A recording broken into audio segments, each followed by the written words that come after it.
안녕하세요. 반갑습니다. 예상간호학원의 강교수입니다. 간호조무사 자격시험에 대비하여 최근에 공개된 간호조무사 국가고시를 분석해서 요점 정리를 해드리도록 하겠습니다. 이번 시간에는 기초양리 2탄입니다. 준비되셨나요? 잘 들어요. 출발!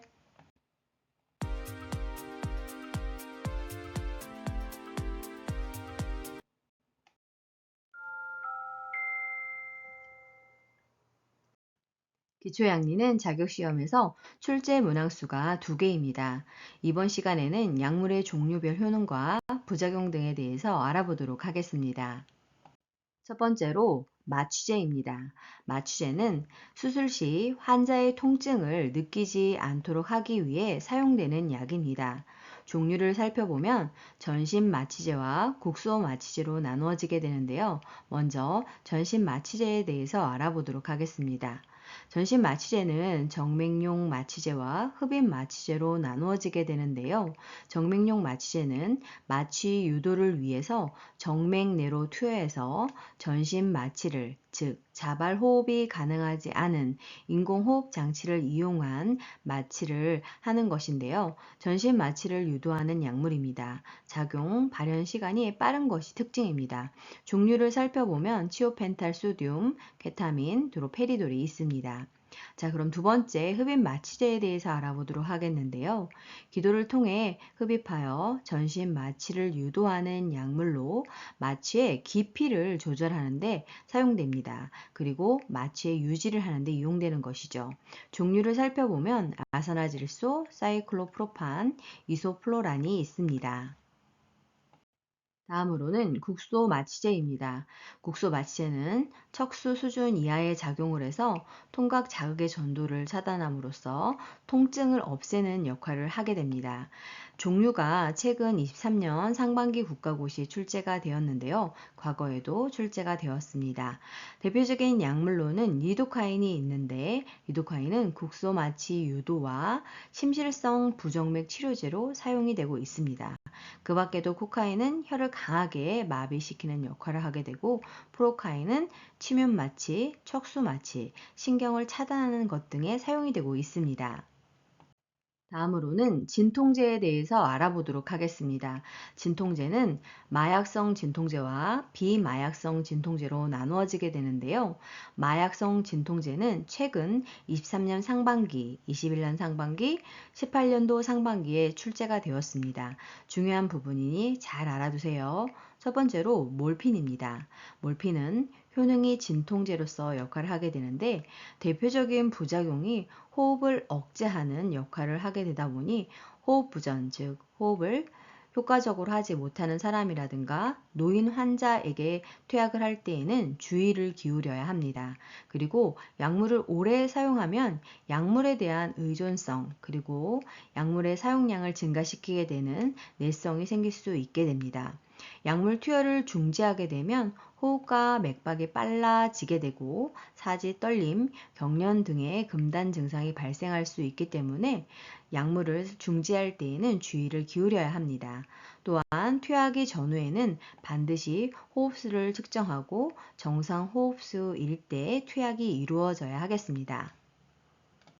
마약성 진통제 두 번째는 코데인입니다. 코데인은 효능이 진통제로서의 역할을 하게 되고 진해제, 가래를 삭히는 역할을 하게 되며 지사제, 설사를 멈추게 하는 역할도 가능합니다. 부작용은 오심, 구토, 변비, 역시나 마약성 진통제의 특징인 호흡 억제하는 역할이 부작용으로 나타날 수 있게 되며 무호흡, 경련 등이 있을 수 있습니다. 대량 사용 시에는 의존성이 있기 때문에 주의를 기울여야 합니다. 세 번째는 데메롤입니다. 이것 또한 급성 통증이라든가 수술 전 진정, 수술 후 진통제로서 쓰이게 되는데요. 가장 큰 부작용이 역시나 호흡을 억제하는 작용을 하게 되고 무호흡이 나타날 수 있으며 저혈압, 변비에 강한 내성을 보일 수가 있게 됩니다. 이번에는 해열 진통제의 비마약성 진통제에 대해서 알아보도록 하겠습니다. 이 부분은 22년 하반기, 21년 상반기에 출제가 되었습니다. 중요하니 잘 알아두세요. 첫 번째로 아스피린입니다. 아스피린은 효능을 살펴보면 해열, 열을 떨어뜨리고 진통, 통증을 감소시키고 소염, 염증을 완화시키고 혈전증, 혈관 내 찌꺼기를 녹이게 되는 치료제로서 쓰이게 됩니다. 부작용을 살펴보면 두드러기, 위장 출혈, 자반성 출혈, 혹 과다를 일으킵니다. 출혈 위험이 있다 보니까 금기 사항을 살펴보면 혈우병, 출혈성 궤양, 위궤양 환자 등에게는 사용하지 않아야 합니다. 두 번째로는 아세트아미노펜, 타이레놀인데요. 효능을 살펴보면 해열과 진통 효과가 있게 됩니다. 부작용으로는 아나필락시스, 쇼크와 간에 독성이 있을 수 있으며 용혈성 빈혈, 즉 적혈구 세포가 형태를 유지하지 못하고 자꾸 깨지게 되는 빈혈이 초래될 수가 있습니다. 그래서 국가고시에는 출혈성 궤양 또는 위궤양 환자에게 진통 효과를 주기 위해 어떤 약을 투약해야 하느냐라고 물어보는 문제가 출제가 되는데요. 그런 경우에는 아스피린이 아닌 타이레놀을 복용할 수 있도록 해야 하겠습니다. 다음으로는 항히스타민제에 대해서 알아보도록 하겠습니다. 봄철이 되면 꽃가루가 날리게 되면서 코가 간질간질하고 콧물이 증가하게 되고 코막힘 증상이 나타나게 됩니다. 이처럼 알레르기란 신체가 어떤 물질에 대하여 과민하게 반응하는 것을 말하는데 주로 히스타민과 관련이 되어 있습니다. 그래서 이 히스타민을 억제하게 하는 항히스타민제를 처방받게 되는데요. 다른 말로는 항알레르기제라고 할 수 있겠습니다. 대표적인 약물을 보면 드라마민, 클로로페니라민 말레이트, 브롬페니라민 말레이트, 테르페나딘이 있습니다. 이 약물의 공통적인 부작용은 졸림과 진한 분비물이 증가한다는 게 특징인데요. 시험 문제에서도 그런 부분을 물어보면서 출제가 되고 있습니다. 드라마민은 참을미와 임신 초기 구토증에 주로 사용이 되고 부작용이 졸립니다. 클로로페니라민 말레이트는 부작용이 구갈과 피로가 있습니다. 그래서 물을 많이 마셔라 라고 설명을 듣게 되는 것입니다. 그리고 브롬페니라민 말레이트는 알레르기성 비염 그리고 단마진 즉 두드러기에 사용이 되며 부작용은 기면 상태, 진한 분비물이 증가하는 것이 특징입니다. 테르페나딘은 역시나 부작용이 구강 건조와 진한 분비물이 증가하는 것이 특징입니다. 이번에는 항응고제에 대해서 알아보도록 하겠습니다. 항응고제라고 하는 것은 응고를 억제하거나 지연시키는 물질을 의미하는데요. 이 부분은 18년도 상반기 국가고시에 출제가 되었습니다.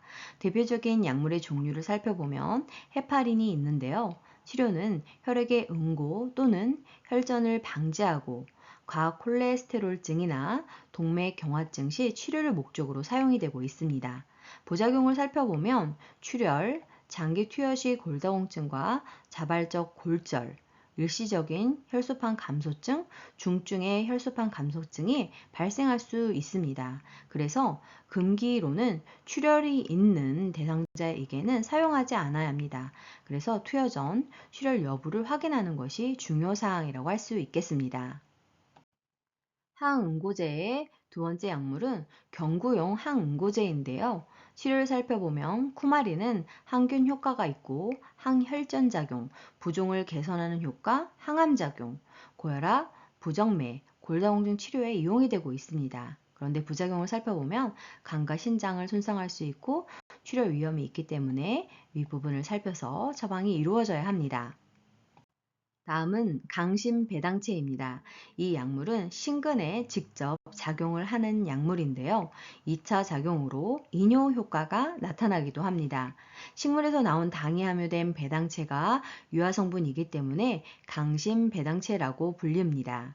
대표적인 약물에는 디곡신이 있게 되는데 이 부분이 22년 상반기 국가시험에 출제가 되었습니다. 중요하니 잘 알아두세요. 효능은 우렬성 심부전과 심방 부정맥 치료에 효과적으로 사용이 되는데 심근 수축력을 증가시켜서 1회 심박출량을 증가시키게 됩니다. 부작용이 있는데 섬액, 저혈압, 졸음 등이 나타날 수 있습니다. 섬액이라고 하는 것은 분당 맥박이 60회 이하로 측정이 되는 것인데 부작용으로 섬액이 나타날 수 있기 때문에 이 약을 투여하기 전에 맥박을 측정해서 이미 섬액이라면 투약을 금지해야 합니다. 이 부분이 출제되고 있습니다. 그 밖에도 와베인이 있습니다. 와베인의 효능은 속효성, 강심, 배당체인데요. 즉, 빠른 작용이 발현된다는 것입니다. 그런데 상대적으로 짧은 작용, 지속 시간을 갖고 있는 것이 특징입니다. 디게톡신의 효능을 살펴보면 와베인과는 반대로 장시간 작용형 강심 배당체로 디곡신과 작용이 유사합니다. 특성을 살펴보면 생체 내 반감기가 느려서 투여 중지 후에도 오랫동안 작용이 지속된다는 것이 특징입니다. 다음으로는 혈압 강화제에 대해서 알아보도록 하겠습니다. 혈압 강화제는 혈압을 떨어뜨릴 목적으로 사용하는 약물입니다. 이 부분은 19년 상반기 국가고시에 출제가 되었습니다. 혈압을 떨어뜨리는 방법은 여러 가지가 있게 되는데요. 첫 번째로 혈관 확장제가 있습니다. 약물의 종류로는 히드랄라진이 있고 혈관 평활근에 작용하여 말초 저항을 감소시킴으로써 혈압을 떨어뜨리게 됩니다.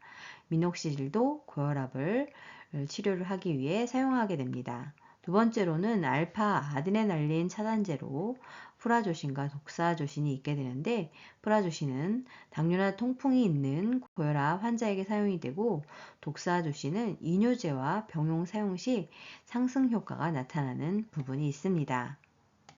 세 번째로는 베타 아드레날린 차단제로서 혈압을 떨어뜨리게 되는데요. 프로프라놀롤과 아테놀롤이 있습니다. 아테놀롤은 고혈압, 협심증에 사용이 되는 것으로 협심증 시 갑작스러운 투여를 중지하게 되면 심근경색과 심실성 부정맥을 야기할 수 있기 때문에 갑작스러운 중지를 주의해야 합니다. 네 번째로는 말초성, 중추성 교감신경 기능 억제제로 혈압을 떨어뜨리게 되는데요. 구아네티딘 약물이 있습니다. 치료 시작 후 2, 3일 지나야 효과가 나타나고 클로디딘은 혈압 강화제로 이뇨제와 병용하여 사용했을 때 효과가 있으며 장기요법에 사용이 되고 있습니다. 그리고 안지오텐신 전환 효소를 억제함으로써 혈압을 떨어뜨릴 수 있는데요. 그 종류로는 캡토프릴이 있습니다. 그리고 이뇨제를 사용함으로써 소변 배출량을 증가시켜서 혈압을 떨어뜨릴 수 있습니다. 그 종류로는 히드로클로로디아자이드, 아밀로라이드, 프로세마이드, 스피로락톤, 클로로디아지드가 있습니다. 이 중에서 프로세마이드 라식스가 17년 상반기 국가고시에 출제가 되었습니다. 혈압을 강화시키는 또 다른 약물로는 칼슘 기량제, 칼슘 차단제가 있게 되는데 이 약물은 심근의 평활근의 수축을 억제함으로써 혈압을 떨어뜨리게 됩니다. 약물의 종류로는 암로디핀, 딜티아젬, 베라파밀, 니페디핀이 있습니다. 이번에는 항협심증 약에 대해서 알아보도록 하겠습니다. 협심증이라고 하는 것은 심혈관계 질환이 진행할 때 흔히 나타나는 증상으로 관상동맥이 좁아서 생기는 증상입니다. 이를 치료하기 위해 사용되는 대표적인 약물로는 니트로글리세린이 있게 되는데 이 부분은 이렇게나 많이 5번이나 최근 국가고시 출제가 되었습니다. 중요하니 잘 알아두세요. 효능을 살펴보면 협심증, 우렬성 심부정증 치료에 사용되는 강력한 평활근 이완제입니다. 적응증은 체위성 저혈압이나 빈맥, 오심구토, 두통, 실신에 사용할 수 있으며 다음과 같은 주의사항을 지켜야 합니다. 빠르게 변질되기 때문에 개봉 후 날짜를 기록해야 하고 빛으로부터 차단이 필요한 차광 용기에 보관을 해야 합니다. 내성이 생길 수 있기 때문에 용량 증가가 필요한 특징이 있고 투약은 혐의, 즉 설화 점막으로 투약을 해야 합니다. 그 밖에 항협심증 약물로는 파파베린이 있는데요. 효능을 살펴보면 평활근을 이완시켜서 혈관근에 작용을 하게 되고 혈관을 확장시키게 됩니다. 진정제, 혈관 확장제로 사용이 되고 있습니다. 프로프라놀롤도 항협심증 약물로 사용되고 있습니다. 이번에는 기관지 확장제에 대해서 알아보도록 하겠습니다. 기관지 확장제는 폐 공기 통로를 확장시키는 약물로 18년 상반기 국가시험에 출제가 되었습니다. 중요하니 잘 알아두세요. 약물의 종류에는 에피네프린이 있게 되는데 에피네프린은 기관지 천식, 기관지 확장증, 국소부위 출혈, 심정지, 심박동수 증가, 심장의 수축력을 증가, 신근의 전기 전도를 증가시키고 혈압을 상승시키는 효과가 있게 됩니다. 그 밖에도 에페드린은 천식과 기관지염과 비충혈 제거제로 사용이 가능하고 살부타몰, 페노테롤, 포모테롤은 기관지 천식과 기관지염에 사용이 되고 있습니다. 아미노필린 또한 천식과 이뇨 작용을 발생시키는 효과가 있으며 벤토린은 기관지 천식에 사용이 되는 약물입니다.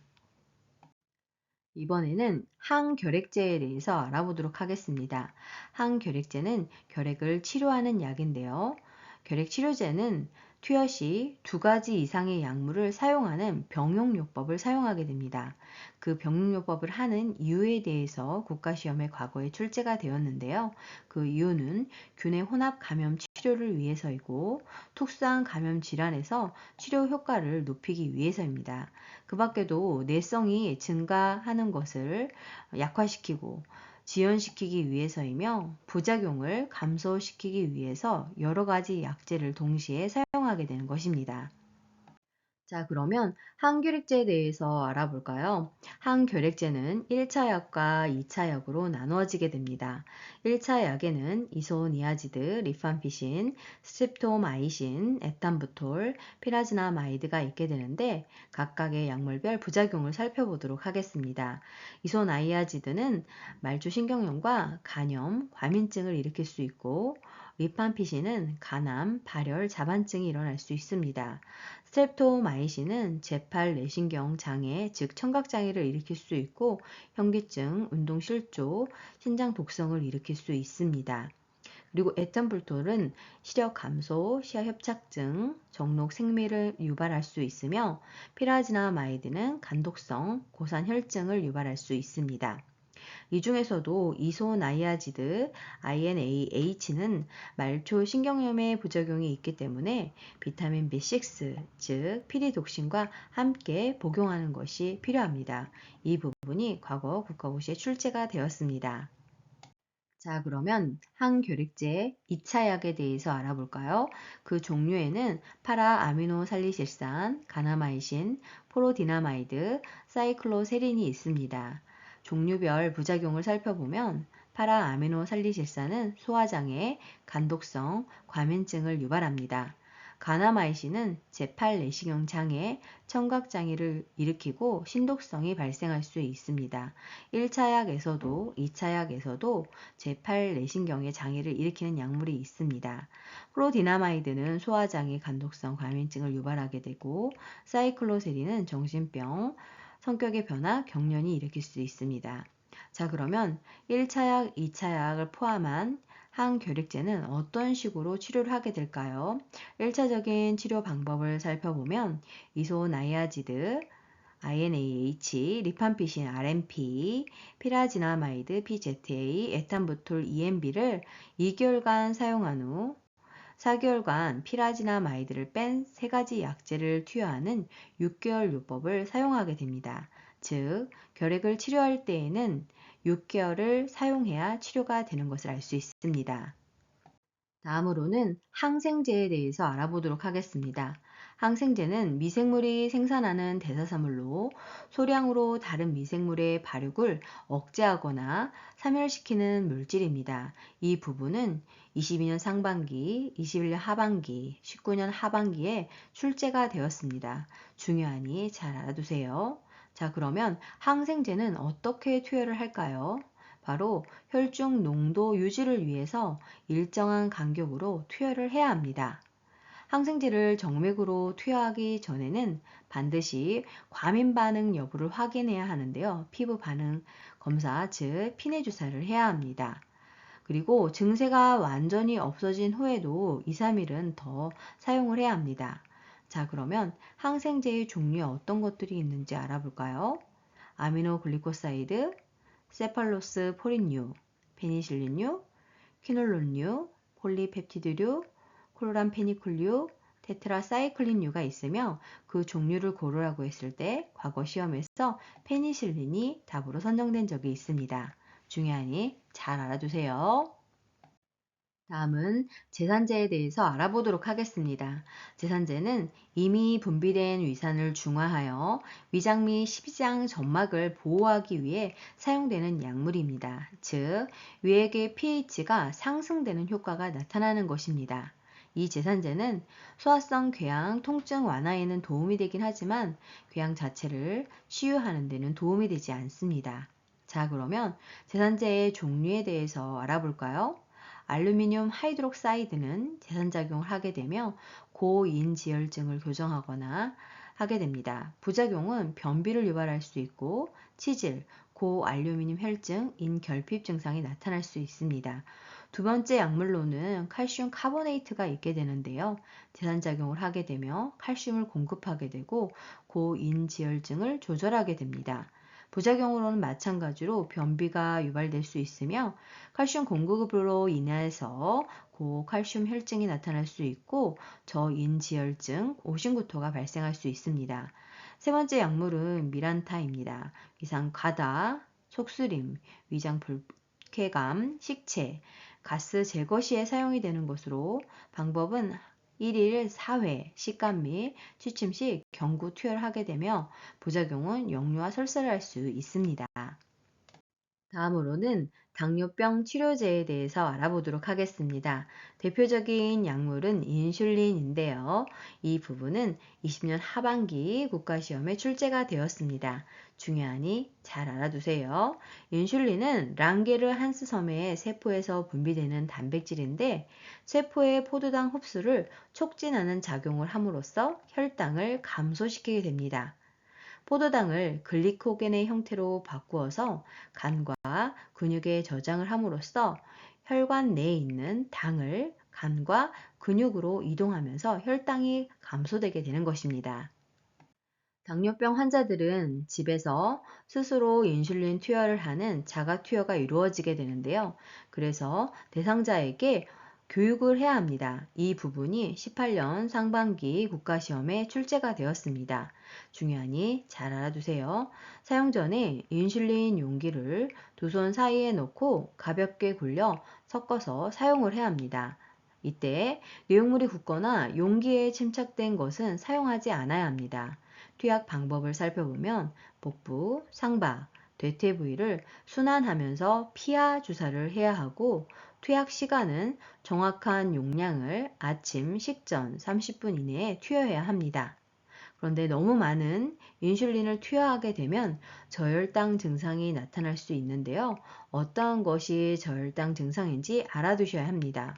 발한 땀이 나고 배고픔 떨림, 오한, 두통, 심계 항진 등이 나타날 수 있습니다. 그러면 저혈당 시 대처 방법이 무엇인지를 물어보는 것 또한 문제로 출제가 되고 있는데요. 당분이 많이 들어있는 식품, 즉 단당류, 사탕이나 설탕물 등을 즉시 섭취하면 저혈당을 해결할 수 있습니다.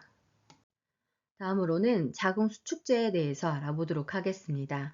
자궁수축제는 정상 분만과 유사하게 자궁의 수축을 일으키기 위해 분만 전에 사용되는 약물인데요. 산모와 태아에 가장 좋은 조기 질일 분만을 위해서 바람직하게 사용이 되고 있습니다. 대표적인 약물의 종류를 살펴보면 옥시토신이 있는데 이것은 분만을 촉진하게 되고 자궁수축을 일으키며 유방에서의 유주 분비를 촉진하게 됩니다. 부작용으로는 과량 사용 시 자궁이 파열될 수 있기 때문에 적정한 양을 투여해야 합니다. 자, 그러면 자궁이완제는 어떠한 약물일까요? 조기 분만의 치료에 사용되는 것으로 태아가 거의 완전하게 성장할 때까지 자궁 운동을 감소시키고 임신 기간을 연장해 영아의 생존율을 증가시키기 위해 사용이 됩니다. 대표적인 약물로는 염산 리토드린, 황산 마그네슘이 있습니다. 황산 마그네슘은 자궁 근육 이완과 자간증, 즉 임신 중독증의 경련을 억제하는 용도로 사용이 되고 있습니다. 이번에는 응급약에 대해서 알아보도록 하겠습니다. 응급약은 응급 상황 시에 이용되는 약물로서 응급차, 즉 이머전시 카트, 줄여서 이카트에 항상 비치되어 있어야 하는 약물입니다. 약물의 종류들이 시험 문제에 과거 출제가 되었는데요. 첫 번째로 에피네프린은 21년 하반기 국시에 출제가 되었습니다. 효능을 살펴보면 교감신경 흥분제, 강심제, 혈관 수축제, 곡소 출혈을 방지하고 기관지 천식, 기관지 확장증의 경련을 완화하는 것으로서 환자가 위급 상황이 됐을 때 생존시키기 위해서 작동하는 약물이라고 할 수 있습니다. 그래서 적응증을 살펴보시면 심정지, 심실세동에 사용을 하게 되고 호흡 곤란을 호소하는 중증 아나필락시스, 중증 기도질환에 사용할 수 있습니다.